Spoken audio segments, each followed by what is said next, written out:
Et si tout ce que tu pensais être vrai n'était qu'un mirage? Et si tout ce que tu pensais être vrai n'était en vérité qu'un mensonge? Et si, sans le savoir, tu traînes avec toi des idées qui t'empêchent de réussir, qui t'empêchent d'avancer, qui t'empêchent d'atteindre tes objectifs?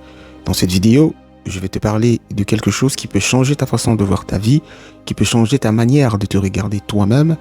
Je t'assure, je vais te partager quelque chose qui va forcément te permettre de voir mieux, alors reste bien jusqu'à la fin.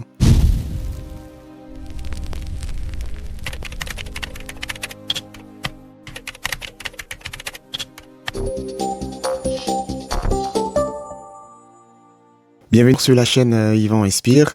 Je m'appelle Yvan et je fais du contenu sur le dev perso sur cette chaîne. Si c'est ta première fois, n'hésite pas à t'abonner, à liker et à mettre des commentaires sur ce que tu veux voir sur cette chaîne. Alors aujourd'hui, comme je disais, on va parler de mindset, on va parler de blocage mental. On va parler de quelque chose qui empêche beaucoup de personnes de réussir et comme je disais tantôt, le blocage mental. Ce que j'appelle le blocage mental, ce sont ces idées véhiculées qui nous empêchent d'avancer. Genre, je suis trop pauvre pour accomplir ce genre de choses. Ma famille est trop modeste pour que je puisse arriver à accomplir ce type de prodige. Et ce sont des stéréotypes comme ça qui ont éteint beaucoup de lumière, qui ont fait en sorte que beaucoup de rêves ne voient pas le jour. Et aujourd'hui, je vais parler de ça parce que c'est quelque chose que moi aussi à un moment donné je croyais, mais j'ai compris que beaucoup de choses qu'on pense impossibles ne sont pas impossibles en soi, mais sont juste impossibles à l'intérieur de notre tête. Et donc il est important de croire en ce qui est vrai. L'on dit souvent la vie que l'on mène ou les expériences que nous traversons chaque jour n'est qu'une résultante de nos pensées intérieures. Donc ta vie est une sommation de ta pensée, ta vie est une sommation de ce en quoi tu crois, ta vie est une sommation de ce que tu médites chaque jour dans ton cœur. Et donc si tu penses que tu es pauvre et que tu ne pourras jamais être riche, il est fort probable que cela soit ta réalité. Pas parce que tu es prédestiné, pas parce que cela est ton destin, pas parce que cela est ta vérité, mais simplement parce que cela est ta mentalité. Et donc avant d'aller plus profondément dans le sujet, je vais citer quelques exemples de personnes qu'on connaît forcément dans le monde qui ont marqué leur génération et même cette génération, qui ont traversé des choses des plus difficiles, qui sont sortis des endroits des moins agréables, mais pour autant, ils ont su agir avec bravoure, ils ont su conquérir de grandes choses et atteindre des grands objectifs. On va aller dans le monde du football. C'est un monde qui attire beaucoup de monde. C'est l'industrie du sport et c'est l'une des industries les plus fructueuses en termes d'économie, en termes de finances. Mais c'est pas le sujet. On va parler d'un footballeur français qui est plutôt très connu dans le monde du football. Par ailleurs, il a été Ballon d'Or à une certaine époque. Il est d'origine algérienne. Voilà, je te laisse deviner. Peut-être tu sais de qui je parle.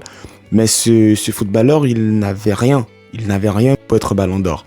Il n'avait même rien pour réussir en France. Il est sorti d'un milieu qu'on appelle mauvais quartier.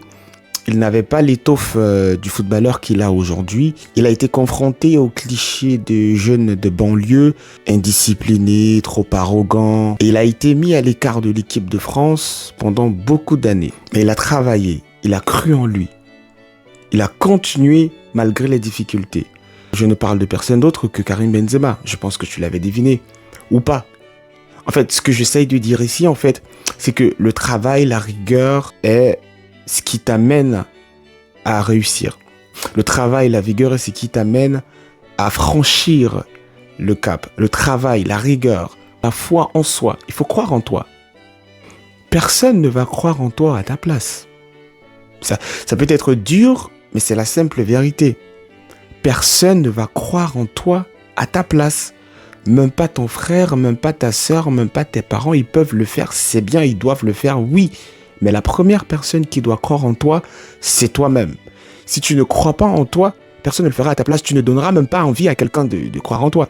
Il faut à un moment arrêter avec les stéréotypes du genre « je viens pas d'une famille riche, je viens pas d'un pays riche, je viens pas d'un quartier riche, je viens d'une banlieue, mes parents sont divorcés, j'ai vécu des situations traumatisantes dans ma jeunesse, je suis dépressif, je suis malade, donc je peux pas faire ça, je suis dyslexique, donc je peux pas comprendre cette langue, Il faut à un moment donné arrêter avec des excuses. Je ne suis pas en train de nier le fait qu'il y a des difficultés, il y a des personnes qui traversent des problèmes difficiles, et là je compatis, mais je pense que les problèmes de la vie ne sont pas là pour nous éteindre et nous abattre, mais c'est pour nous permettre de devenir une meilleure personne, c'est pour nous permettre de grandir et de rencontrer une meilleure version de nous-mêmes. Vois-tu, le simple fait de penser que c'est impossible est un frein à ton devenir, est un frein à ton avenir. S'il y a une chose que tu dois retenir de cette vidéo, c'est qu'il ne faut pas se limiter dans ses rêves, dans sa pensée, dans sa façon de voir le monde. Il ne faut pas du tout se limiter, il faut voir grand, il faut penser grand, parce que c'est en pensant grand qu'on peut faire de grandes choses. Le champion n'est pas champion parce qu'il est devenu champion par hasard. Le champion n'est pas champion, même pas parce qu'il a beaucoup travaillé. Oui, il y a le travail. Le champion est d'abord champion parce qu'il a cru qu'il pouvait être champion. Parce que tu ne peux pas travailler, tu ne peux pas t'époumoner, tu ne peux pas aller au-delà de tes limites si tu ne penses pas que c'est possible. Il faut que tu crois que c'est possible avant de voir que cela est nécessaire.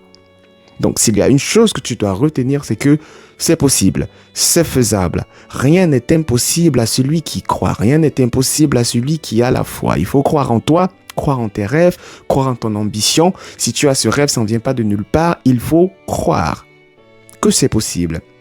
Et l'échec, je vais prendre une minute pour parler de l'échec. Parce qu'aujourd'hui, malheureusement, on vit dans un monde où l'échec est puni. Quand on va à l'école, si tu n'as pas une bonne note, directement, t'es le plus bête de la classe. Quand t'as une mauvaise note, t'as l'air d'être celui qui est con. Mais en fait, dans la vie, ça ne se passe pas comme ça. Dans la vie, l'échec est parfois une étape nécessaire vers la réussite. Regardez tout le monde qui a réussi. Ils vont vous dire à un moment donné, ils ont eu des coups bas, à un moment donné, ils ont eu des moments difficiles, à un moment donné, les choses ne sont pas passées comme ils voulaient. Mais c'est pas pour autant qu'ils ont échoué. Je pense à Michael Faraday. Michael Faraday, c'est l'homme qui a inventé l'ampoule. Aujourd'hui, si je peux faire cette vidéo avec toute cette lumière, c'est parce que quelqu'un, quelque part, a usé de son intelligence et de sa persévérance pour produire quelque chose qui a utile au monde. Est-ce que tu connais le nombre de fois qu'il a testé son ampoule et elle n'a pas fonctionné? C'était pas avec des LED aujourd'hui, avec des choses modernes, mais c'était l'ancêtre de la lumière qu'on a aujourd'hui. 99 fois. 99 fois. Et ça n'a pas marché. Beaucoup de personnes abandonnent trop vite. Beaucoup de personnes ne sont pas résilientes. Beaucoup de personnes n'ont pas cette capacité d'aller à l'avant même quand les choses sont difficiles. Et ça fait partie de ce que j'essaye de dire dans cette vidéo. Il ne faut pas abandonner. L'échec, parfois, n'est qu'une étape, n'est qu'un tremplin vers la gloire. Moi, je dis souvent, on n'échoue pas quand les choses n'ont pas marché comme on veut. On échoue quand on décide d'abandonner, on décide de quitter. Parce que aussi longtemps qu'il y a la vie, aussi longtemps que tu es debout, aussi longtemps que tu peux parler, tu peux marcher, tu peux travailler, aussi longtemps que tu as encore un peu de vie en toi, tu es encore capable de grandes choses. Donc, n'abandonne pas. Si jamais tu échoues, tu auras appris beaucoup de choses, tu auras amélioré tes compétences, tes capacités et tu pourras transmettre ces connaissances à d'autres personnes. L'échec véritable n'arrive que lorsque on abandonne, lorsque on refuse de continuer d'essayer. Juste avant de terminer cette vidéo, je vais parler d'une dernière personne, une femme aux États-Unis qui a marqué sa génération. Voilà, de temps en temps, il y a des controverses sur des personnalités publiques, ce n'est pas le sujet de ma vidéo, mais c'est surtout le parcours qui m'intéresse. Et je parle, voilà, je vais m'arrêter là aujourd'hui. N'hésite pas à partager cette vidéo à un ami, à un pote, à quelqu'un qui tu penses aura besoin d'écouter ces paroles. Rappelle-toi d'une seule chose, tout est possible à celui qui y croit. Dis-moi en commentaire si tu as déjà traversé des choses difficiles, si tu as déjà eu des blocus dans tes pensées, dans ton système de pensée, ou alors si cette vidéo t'a été utile d'une manière ou d'une autre, n'hésite pas à me dire en commentaire. Et dernièrement, s'il y a des choses que tu aimerais voir dans les contenus de ma chaîne, j'aimerais bien les voir en commentaire. Voilà, merci d'être resté jusqu'à la fin. C'était Yvan Inspire. Rendez-vous la semaine prochaine pour la prochaine vidéo. À plus!